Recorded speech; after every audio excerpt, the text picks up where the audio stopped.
ఇది గోరింటాకు చెట్టు కొమ్మలు, గోరింటాకు తీస్తున్నా. నాకు చాలా గూళ్ళు కనిపించాయి అనమాట, చిన్ని చిన్ని గూళ్ళు.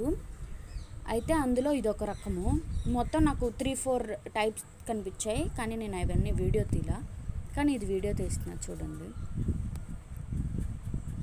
ఇందులో ఉండి పురుగు వస్తుంది, గొంగలి పురుగు అనుకుంటా. అసలు ఎంత భలే కట్టుకుంది తెలుసా ఇల్లు, దీని హౌస్. ఇంకా చాలా ఉండాలి, చూపిస్తా. ఇది బయటకు వస్తుందని వీడియో తీస్తున్నా.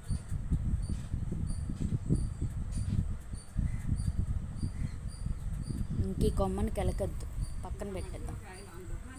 ఇదిగోండి ఇక్కడ కూడా ఉంది. అసలు కొమ్మలు, చిన్ని చిన్ని కొమ్మలు ఉంటాయి కదా, అవన్నిటిని జత చేసి కట్టుకున్నాయి గూడు. చూడండి, ఈ కొమ్మకైతే చాలా ఉన్నాయి.